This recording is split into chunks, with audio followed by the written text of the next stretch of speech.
Hello बच्चों, मैं स्मिता बिजलवान स्वागत करती हूँ आपका आईसीटी वर्चुअल क्लासरूम में। आशा करती हूँ आप सभी स्वस्थ होंगे और अच्छे से अपनी पढ़ाई कर रहे होंगे। बच्चों, आज हम पढ़ने जा रहे हैं क्लास 11 की chemistry.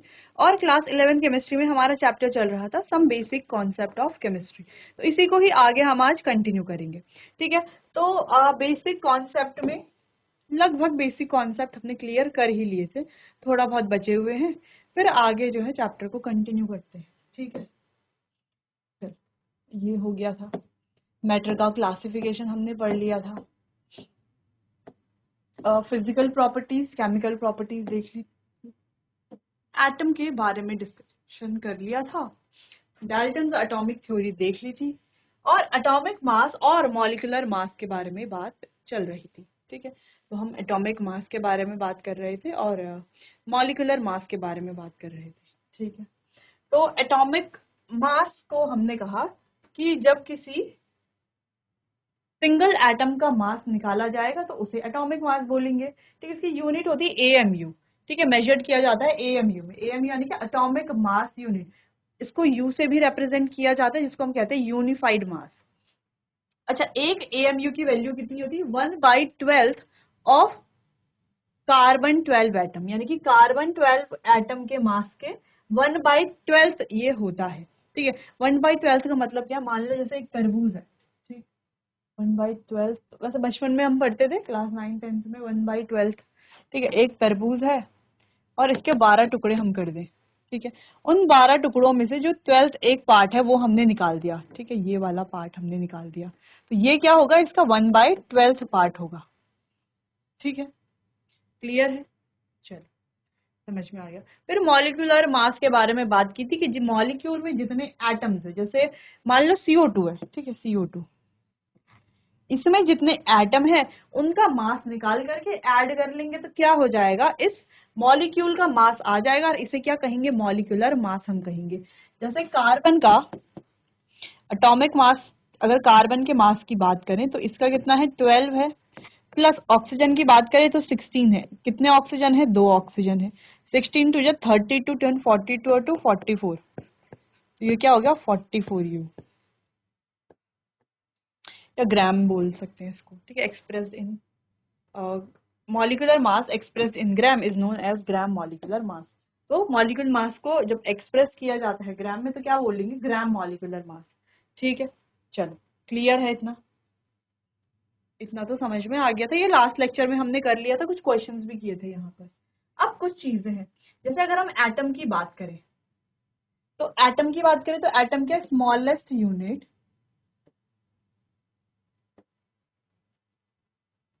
Smallest unit of matter,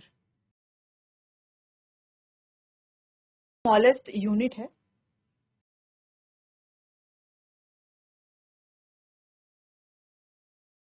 matter की जो स्मॉलेस्ट यूनिट है उसी को क्या कहा जाएगा? एटम कहा जाएगा। ठीक है, जैसे ऑक्सीजन है, फ्लोरीन है, नियॉन है, ठीक है, आयरन है, एक्सेट्रा और भी है।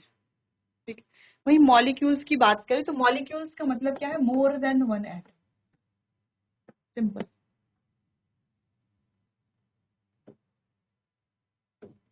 यानी कि एक एटम से ज्यादा एटम है तो ये क्या हो गया हमारे पास? मॉलिक्यूल हो गया। जैसे मॉलिक्यूल भी बच्चों, जैसे हमारे पास अलग अलग मॉलिक्यूल है।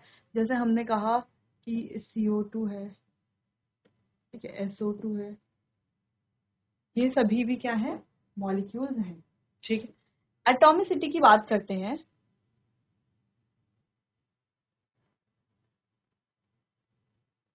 एटॉमिसिटी का मतलब है कि किसी एलिमेंट के मतलब किसी कितने एटम्स उसमें हैं। जैसे हम बात करें H2SO4, अगर इसकी एटॉमिसिटी की बात करें तो कितने हाइड्रोजन है? हाइड्रोजन है 2। कितने सल्फर है? सल्फर है 1। यानी कि हाइड्रोजन की एटॉमिसिटी है इसमें, इस पूरे मॉलिक्यूल में कितनी है? हाइड्रोजन की एटॉमिसिटी 2। सल्फर की एटॉमिसिटी कितनी है? 1। ठीक है, और ऑक्सीजन की एटॉमिसिटी कितनी है? 4। ठीक है, अगर हम टोटल बात करें, टोटल H2SO4 की एटॉमिसिटी कितनी है, इसकी एटॉमिसिटी कितनी है 4 5 6 7, टोटल कितनी है इसकी एटॉमिसिटी 7, यानी कि number of atoms present in a element of an molecule. ठीक है, तो मतलब कितने एटम इसमें प्रेजेंट, क्लियर है इतना, एक बार देखिए आप इसे।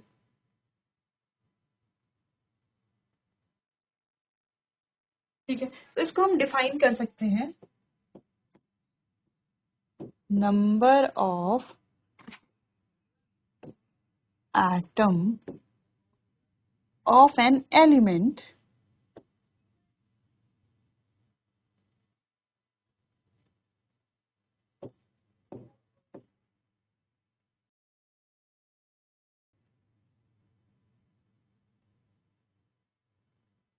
मॉलिक्यूल।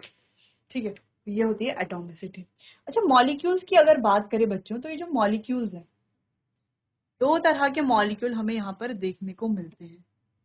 अब वो दो तरह के मॉलिक्यूल कौन कौन से हैं समझ लेते हैं। एक होते हैं होमो एटॉमिक,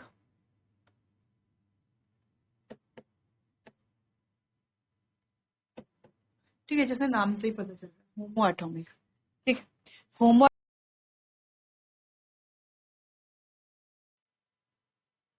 जैसे कि एग्जाम्पल की बात करें अगर हम इसमें, तो जैसे कि O2 है, H2 है, S8 है, ठीक है, P4 है, ये क्या हो गए होमो एटॉमिक मॉलिक्यूल्स। वहीं दूसरा है हेटेरो एटॉमिक, हेटेरो, ठीक है, हेटेरो एटॉमिक मॉलिक्यूल्स। अब ये जो हेटेरो एटॉमिक मॉलिक्यूल्स है, अगर इसके एग्जांपल की बात करें तो जैसे CO2 है, SO2 है, CH4 है। अच्छा, समझ में आ रहा है होमो और हेटेरो में क्या डिफरेंस है ना, बहुत इजी सा डिफरेंस यहाँ पर है। तो देखो, मॉलिक्यूल्स क्या है जिसमें एक से ज्यादा एटम है, तो इसमें भी और इसमें भी, अगर हम O2 देखें या CO2 देखें, तो दोनों में हमें क्या दिख रहा है, एक से ज्यादा एटम दिख रहे हैं। लेकिन क्या डिफरेंस है, यहाँ पर क्या दिख रहा है, यहाँ पर दिख रहा है बच्चों केवल ऑक्सीजन के ही है, यानी कि एक एटम है तो एक से ज्यादा, लेकिन एक ही एलिमेंट के है। ठीक है, तो होमो एटॉमिक, और यहाँ पर क्या है, अलग अलग एलिमेंट के, कार्बन है, ऑक्सीजन है तो CO2 है, सल्फर है, ऑक्सीजन है तो SO2 है, वैसे CH4 है, और भी होंगे, और भी हमारे पास हेटेरोएटॉमिक मॉलिक्यूल्स होते हैं। तो इतना क्लियर है, ये समझ में आया कि एटम्स क्या है, मॉलिक्यूल्स क्या है, और एटॉमिसिटी क्या है। क्लियर, चलिए नोट कीजिए इतना।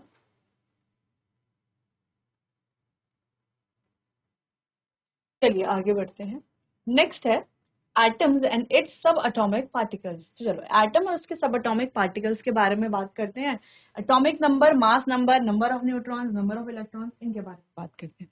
अच्छा, ऐसा क्यों है, ये क्यों पढ़ रहे हैं हम आगे पढ़ने वाले हैं मोल कॉन्सेप्ट को। ठीक है, तो मोल कॉन्सेप्ट में हमें पता होना चाहिए मोल कैसे निकालना है, मॉलिक्यूल कैसे निकालने हैं। ठीक है, मॉलिक्यूल क्या होते हैं, इसलिए वो पता होना चाहिए है ना मॉलिक्यूल निकालने के लिए। फिर नंबर ऑफ एटम्स निकालने हैं, नंबर ऑफ इलेक्ट्रॉन्स निकालने हैं। ठीक है, तो यहाँ पर कैसे निकालते हैं वो हमें पता होना चाहिए। ठीक है, चलिए तो इसे देखते हैं। तो यहाँ पर है एटम्स और इट्स सब एटॉमिक पार्टिकल्स। अब एटम के बारे में तो हमें पता है कि एटम क्या है, स्मॉलेस्ट यूनिट होती है किसी भी मैटर की, या बेसिक बिल्डिंग ब्लॉक भी हम कह सकते हैं, बचपन में पढ़ते थे हम। जैसे कोई बिल्डिंग है तो वो किससे मिलकर के बनी, ब्रिक से मिलकर के बनी है ना, एक एक ईंट लगाई है तभी तो जाकर के बिल्डिंग तैयार हुई है। तो वो जो एक एक ईंट है उसे हम क्या बोलते हैं, बेसिक बिल्डिंग ब्लॉक कहते हैं। ठीक है, वैसे ही जैसे अगर हम बॉडी की बात करते हैं, जो हमारी स्किन है, हमारी पूरी बॉडी है, वो कैसे बनी है, वो सेल से मिलकर के बनी है। ठीक है, तो इन सेल्स को हम क्या कहते हैं, ये क्या है, हमारी बॉडी के स्मॉलेस्ट यूनिट है, सेल है। ठीक है, सेल से मिलकर के टिश्यू बनता है, टिश्यू से फिर हमारे ऑर्गन्स, ऑर्गेनल्स, ये सारी चीजें बनती है। ठीक है, तो वैसे ही कोई भी मैटर है, तो कोई भी मैटर किससे मिलकर के बनता है, एटम से मिलकर के बनते हैं। अब ये एटम किससे मिलकर के बनते हैं, इलेक्ट्रॉन, प्रोटॉन और न्यूट्रॉन से मिलकर के बनते हैं। ठीक है। तो पहला है हमारे पास इलेक्ट्रॉन। अगर इलेक्ट्रॉन की बात करें तो ये नेगेटिवली चार्ज होता है और इसका साइन कुछ कुछ इस तरीके से होता है। प्रोटॉन पॉजिटिवली चार्ज और न्यूट्रॉन ये इनके सिंबल भी होते हैं। ठीक है। अगर हम चार्ज की बात करें तो प्रोटॉन इलेक्ट्रॉन पे होता है -1 चार्ज, प्रोटॉन पे होता है +1 चार्ज और न्यूट्रॉन का चार्ज होता है 0। अच्छा, ये जो -1 चार्ज है लगभग चार्ज होता है इसमें -1.6 इंटू 10⁻⁻19 कूलम। ठीक। वैसे ही प्रोटॉन का चार्ज होता है लगभग +1.6 इंटू 10⁻⁻19 कूलम। अच्छा, एक बार पहले भी हमने ये चार्जेस के बारे में बात की थी, तो अब तो आपको याद हो गए होंगे। ठीक है। और न्यूट्रॉन का चार्ज होता है 0। ठीक है। अगर मास की बात करते हैं, अगर हम यहाँ पर मास की बात करते हैं तो इलेक्ट्रॉन का मास होता है 9.1 इंटू 10⁻31 kg। हम इसे ग्राम में भी चेंज कर सकते हैं। हाँ, बिल्कुल कर सकते हैं। ठीक है। तो आप ग्राम में चेंज करना चाहें तो आपको ग्राम में अगर मास लिखने के लिए आता है तो आप ग्राम में लिख सकते हैं। ठीक है। प्रोटॉन का होता है 1.67 इंटू 10⁻⁻27 kg। और ऐसा ही सेम न्यूट्रॉन का मास भी होता है 1.67 इंटू 10⁻⁻27 kg। अब अगर हम बात करें जो प्रोटॉन का मास है, ठीक है, मास ऑफ प्रोटॉन में ऐसे लिख रहे हैं, वो क्या होता है, बहुत ज्यादा होता है मास ऑफ इलेक्ट्रॉन के। और ये जो मास ऑफ प्रोटॉन है ये क्या है, अप्रोक्सीमेटली बराबर है किसके, तो प्रोटॉन और न्यूट्रॉन का मास लगभग बराबर होता है। प्रोटॉन और न्यूट्रॉन का मास इलेक्ट्रॉन के मास से बहुत ज्यादा होता है, लगभग 2000 गुना ज्यादा होता है। यानी कि इलेक्ट्रॉन 2000 गुना छोटा है। अब हम कहीं 5 गुना, 10 गुना, 20 गुना, 100 गुना ये भी चल जाता है, लेकिन 2000 गुना तो बहुत ज्यादा कम होता है। इसीलिए इलेक्ट्रॉन के मास को क्या किया जाता है, नेग्लेक्ट किया जाता है। ठीक है। तो अगर हम कह रहे हैं किसी एटम के मास के बारे में कि एटम का मास किससे मिलकर के बना है, तो अब हम समझ गए हैं कि एटम में इलेक्ट्रॉन, प्रोटॉन और न्यूट्रॉन तो हैं, लेकिन जब हम इसके मास की बात करते हैं तो मास बना है न्यूट्रॉन और प्रोटॉन से मिल करके। उसमें इलेक्ट्रॉन का कोई हाथ नहीं है, क्योंकि इतने इतने छोटे होते हैं कि इनका मास नेग्लेक्ट हो जाता है।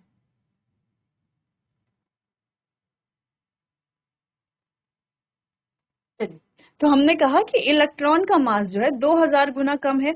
इतना कम है कि इसे क्या किया जाता है, नेग्लेक्ट किया जाता है। तो जैसे कि हमने कहा कि जब हम एटम की बात कर रहे हैं तो एटम की अगर हम मास की बात करते हैं तो उसमें इलेक्ट्रॉन का कहीं पर भी मेंशन नहीं होगा। क्यों नहीं होगा, क्योंकि ये तक छोटे हैं, नेग्लेक्ट किया जा रहा है इसके मास को, इसीलिए। ठीक है। तो मास किससे मिलकर के बन रहा है, किसी एटम की अगर हम बात करें तो न्यूट्रॉन और प्रोटॉन से मिलकर के। ठीक है। चलो, तो जैसे अगर हमें एटॉमिक नंबर फाइंड करना है तो एटॉमिक नंबर किसके बराबर होगा, नंबर ऑफ प्रोटॉन के बराबर।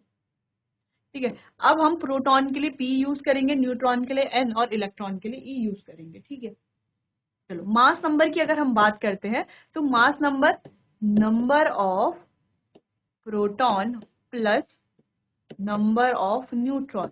तो मास, आपको ये ध्यान रखना है कि मास किससे मिलकर के बनेगा, प्रोटॉन और न्यूट्रॉन से। मान लो x कोई हमारे पास क्या है, कोई एलिमेंट है। ठीक है। z क्या है, इसका एटॉमिक नंबर। अच्छा, एटॉमिक नंबर को z से भी रिप्रेजेंट किया जाता है। ठीक है। और ऊपर क्या लिखा जाएगा, इसका मास नंबर, और मास नंबर को रिप्रेजेंट किया जाता है a से। समझ में आया, तो चलो, तो z यानी कि atomic number that is equals to number of proton. ठीक है।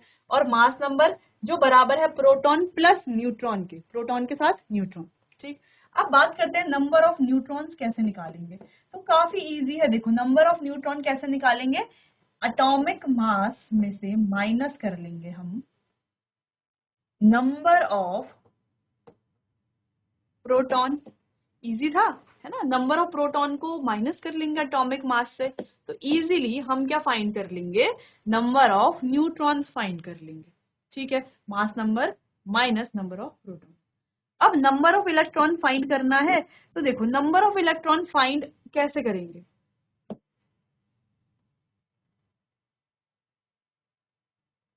तो यहाँ पे सबसे पहला है फॉर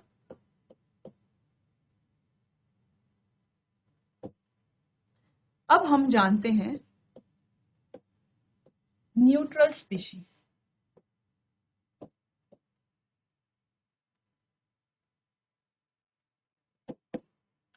अब हमें पता है कि कोई भी एटम होगा, ठीक है, या तो वो न्यूट्रल होगा, या तो वो पॉजिटिव चार्ज पर होगा, या तो नेगेटिव चार्ज होगा। यानी कि न्यूट्रल स्पीशी हो सकती है और दूसरी क्या होती है, चार्ज्ड स्पीशी। Charged species. अब चार्ज्ड स्पीशी जो होती है बच्चों, इसमें भी दो तरह की स्पीशी होती है, ठीक है। एक होती है पॉजिटिवली चार्ज और एक होती है नेगेटिवली चार्ज। पॉजिटिवली चार्ज को हम कहते हैं कैटायन और नेगेटिवली चार्ज को हम कहते हैं एनायंस, ठीक है। अभी इस पे बेस्ड एक क्वेश्चन हम करेंगे, ठीक है। तो आपको ध्यान से यहाँ पर देखना है कैसे number of electrons, proton, neutron, mass number, atomic number कैसे फाइंड किया जाता है, ठीक है। अच्छा, नंबर ऑफ प्रोटॉन कैसे फाइंड करेंगे, जो एटॉमिक नंबर होगा वही नंबर ऑफ प्रोटॉन है, या मास में से न्यूट्रॉन माइनस कर लेंगे तो एटॉमिक नंबर आ जाएगा, सॉरी और नंबर ऑफ प्रोटॉन आ जाएगा, ठीक है। मास में से न्यूट्रॉन माइनस कर लो तो प्रोटॉन आ जाएंगे, मास में से प्रोटॉन माइनस कर लो तो न्यूट्रॉन आ जाएंगे, ठीक है। चलो, तो अगर हम कह रहे हैं कि हमारे पास दो तरह की स्पीशीज होती हैं, जैसे हम बात करें यहाँ पर एग्जांपल लें, जैसे क्लोरीन है, तो ये सिंपल क्लोरीन है, ये Cl नेगेटिव, यानी कि ये तो हमारी न्यूट्रल स्पीशी है, और ये क्या है, इसका एनायन है ना, एक चार्ज स्पीशी है। वैसे सोडियम की बात करें तो सोडियम क्या है, हमारी न्यूट्रल स्पीशी है, और सोडियम पर अगर एक प्लस लग जाए तो ये क्या बन गई, एक चार्ज स्पीशी बन गई, ठीक है। अब हमें ये डिफरेंस करना आ रहा है कि इसे बोलते हैं कैटायन, इसे बोलते हैं एनायन, ठीक है। तो याद कैसे रखेंगे, कंफ्यूजन हो सकता है ना कि कैटायन नेगेटिव तो नहीं होता, कैटायन पॉजिटिव ही होता है, कंफ्यूजन होगा। तो देखो, ध्यान रखना है केवल एनायन, ANION, एनायन को अगर हम ट्रिक से याद करें तो कैसे याद कर सकते हैं, अ नेगेटिवली चार्ज्ड आयन या a negative ion, anion. Anion का मतलब है अ नेगेटिव आयन, तो याद रह जाएगा बिल्कुल, एनायन का मतलब अ नेगेटिव आयन, तो जो नेगेटिव होगा वो एनायन, तो जो पॉजिटिव होगा वो अपने आप ही क्या बन गया, कैटायन, ठीक है। चलो, तो याद तो ऐसे कर लेंगे एनायन कैटायन को, ये तो चलो ठीक है। अब अगर हम बात करें यहाँ पर कि इसका जो एटॉमिक नंबर है यानी कि Z है, वो कितना है, वो है 17, इसका भी Z कितना है, 17, यानी कि यहाँ पर जो प्रोटॉन है वो कितने हैं, 17, और यहाँ पर भी जो प्रोटॉन है वो कितने हैं, 17, दोनों में प्रोटॉन कितने हैं, 17 17। अब यहाँ पर जो इलेक्ट्रॉन है, इलेक्ट्रॉन कितने, 17, यानी कि एक न्यूट्रल स्पीशी में जितने नंबर ऑफ प्रोटॉन्स है उतने ही नंबर ऑफ क्या होंगे, उसमें इलेक्ट्रॉन्स होंगे, क्लियर है। तो देखो, और neutral species is equal to number of proton, यानी कि जितने प्रोटॉन है उतने ही इलेक्ट्रॉन होंगे। जैसे सोडियम में देखो, तो सोडियम में Z कितना है, 11, तो यहाँ पर भी Z कितना है, 11, यहाँ पर प्रोटॉन कितने हैं, 11, यहाँ पर भी प्रोटॉन कितने हैं, 11, यहाँ पर इलेक्ट्रॉन कितने हैं, न्यूट्रल स्पीशी है तो इलेक्ट्रॉन कितने होंगे, 11 ही होंगे।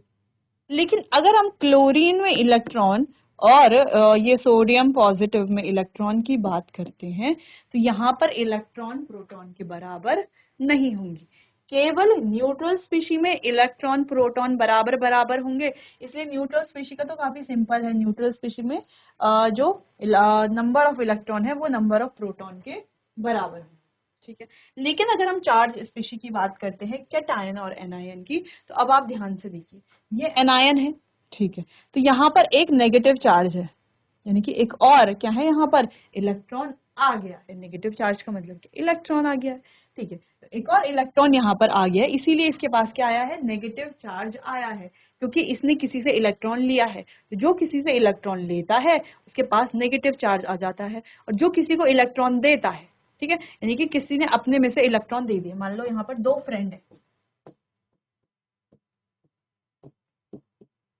ठीक है, ए और बी। अब अगर हम बात करते हैं तो ए के पास है बच्चों दो चॉकलेट, एक और एक दो, ठीक है, दो चॉकलेट। अब इन दो चॉकलेट्स में से ए क्या करता है, अपनी एक चॉकलेट को बी को दे देता है, तो ए ने क्या करा, अपनी एक चॉकलेट को यहाँ से हटा करके इसके पास क्या थी, दो चॉकलेट थी, तो एक चॉकलेट इसने अपने पास रखी और एक चॉकलेट अपने इस फ्रेंड को दे दी। अब ए ने चॉकलेट दी है बी को, तो ए पे कौन सा चार्ज आएगा, एक प्लस चार्ज आएगा, पॉजिटिव चार्ज, क्योंकि ये एक अच्छा इंसान है, एक पॉजिटिव इंसान है। अच्छा, इसका मतलब ये नहीं कि जो कैटायंस है वो अच्छे हैं, जो एनायंस है वो बुरे हैं, नहीं, ये हम समझने के लिए बोल रहे हैं कि ये एक अच्छा इंसान है, इसने डोनेशन किया है, किसी को कुछ दिया है, तो इस पर क्या आ जाएगा, एक पॉजिटिव चार्ज आ जाएगा, ठीक है, क्योंकि इसने चॉकलेट दी है। ठीक है, अब दूसरी तरफ अगर हम बी की बात करें तो बी ने क्या किया है, इससे चॉकलेट ली है, एक्सेप्ट करी है, ठीक है, तो बी पर क्या आ जाएगा, एक नेगेटिव चार्ज आ जाएगा। ये हम पहले भी हमने प्रीवियस क्लासेस में पढ़े हैं, क्लास 9th में पढ़ा है, 10th में हमने थोड़ा बहुत देखा है ऐसा, ठीक है। तो इस पर क्या आ गया, नेगेटिव चार्ज, क्योंकि ये किसी से ले रहा है ना, इसको किसी ने दिया है कुछ, तो इस पर क्या आ गया, नेगेटिव चार्ज। चलो, तो पहले इसके पास दो थे, अब एक हो गया, यानी कि कम हो गया, पॉजिटिव चार्ज आया, लेकिन यहाँ पर क्या हुआ, सब्ट्रैक्शन हुआ। वैसे ही यहाँ पर देखो, इसके पास पहले कुछ भी नहीं था, अब एक चॉकलेट है, तो और इसमें क्या है, नेगेटिव चार्ज, यानी कि नेगेटिव चार्ज के आने का मतलब है कि इसके पास कुछ एडिशन हुआ है, और पॉजिटिव चार्ज आने का मतलब है इससे कुछ लॉस हुआ है। ठीक है, इतना समझ में आया। चलो, ये इंपॉर्टेंट था, अगर ये आपको समझ में आ गया है तो आगे तो बहुत ईजी हो जाएगा। तो देखो, जैसे हमने क्लोरीन की बात की, इस क्लोरीन के पास तो उतने ही इलेक्ट्रॉन हैं जितने क्या है इसके पास है, तो ये क्या हो गई, ये एक न्यूट्रल स्पीशी होगी, लेकिन इस पे नेगेटिव चार्ज है, इसका मतलब क्या है, इसको किसी ने कुछ इलेक्ट्रॉन दिया है। अब एक नेगेटिव है तो एक दिया है, अगर दो नेगेटिव होता, देखो कई बार देखो कोई स्पीशी में ऐसा भी लिखा होगा 2 नेगेटिव, यानी कि इसको 2 इलेक्ट्रॉन मिले हैं कहीं से। ठीक है, तो अगर यहाँ पर इलेक्ट्रॉन देखें तो यहाँ पर देखो 17 इलेक्ट्रॉन तो पहले से थे क्लोरीन के पास, ठीक है, एक और मिल गया इसको कहीं से, तो यहाँ पर हो गए हैं 18 इलेक्ट्रॉन, और यहाँ पर कितने हो जाएंगे, यहाँ पर तो 2 मिल गए हैं, तो 17 पहले से थे, 2 और मिल गए हैं, तो 19 यहाँ पर हो जाएंगे। ठीक है, चलो, वैसे ही यहाँ पर बात करते हैं कि 11 तो सोडियम के पास पहले से थे इलेक्ट्रॉन, और यहाँ पर है पॉजिटिव चार्ज, यानी कि इसने एक इलेक्ट्रॉन किसी को दिया होगा। हो सकता है कई बार आप ऐसा भी देखो 2 पॉजिटिव, जैसे एल्यूमिनियम में आप देखते हो 2 पॉजिटिव, Mg में आप देखते हो 2 पॉजिटिव, 3 पॉजिटिव भी हो सकता है, कहीं पे 3 पॉजिटिव भी हो सकता है। ठीक है, ऐसा अलग अलग चार्ज आपको देखने को मिलेगा अलग अलग स्पीशीज में। ठीक है, तो वहां से आपको क्या पता है कि इसका मतलब इसके पास क्या है, एक पॉजिटिव चार्ज है, यानी कि इसने किसी को एक इलेक्ट्रॉन दे दिया है। तो अब इसके पास पहले 11 थे, अब कितने बच गए हैं, 10। तो इलेक्ट्रॉन की संख्या में आप देख सकते हो कैसे वेरिएशन आपको देखने को मिल रहा है ना, वेरिएशन एनायनिक स्पीसी और कैटायनिक स्पीसी में। ठीक है, तो अगर हम बात करें कि नंबर ऑफ इलेक्ट्रॉन्स कैसे फाइंड करेंगे कैटायन में, तो क्या कर देंगे हम, यहाँ पर जितने प्रोटॉन है उसमें से क्या कर लेंगे, कैटायन में जितने प्रोटॉन है माइनस चार्ज कर देंगे, जितने प्रोटॉन है उसमें से चार्ज जितना है उतना माइनस कर लेंगे, और एनायनिक में जितने प्रोटॉन है उसमें जितना चार्ज है उतना ऐड कर लेंगे। अच्छा, एनायन होते हैं नेगेटिवली चार्ज, कैटायन होते हैं पॉजिटिवली चार्ज, तो पॉजिटिव वाले में चार्ज को माइनस करना है और नेगेटिव वाले में चार्ज को ऐड करना है। पढ़ते थे बचपन में ऐसा, जैसे हम यहाँ पर भी देख पा रहे हैं। इतना क्लियर है, कोई कंफ्यूजन तो नहीं है किसी भी चीज को लेकर के। ठीक है, तो ये काफी इंपॉर्टेंट भी था। ठीक है, आपको रिवाइज करना भी जरूरी था। अब हम एक क्वेश्चन करेंगे, ठीक है, उससे पहले आप इसको नोट कर लो, नोट कर लीजिए।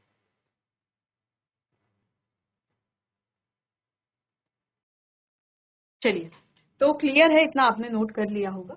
अब आगे बढ़ते हैं, तो यहाँ पर है एक क्वेश्चन जो आपको करना है। An element has 20 proton, 20 neutron और 18 इलेक्ट्रॉन। 20 प्रोटॉन है, 20 न्यूट्रॉन है और 18 इलेक्ट्रॉन है।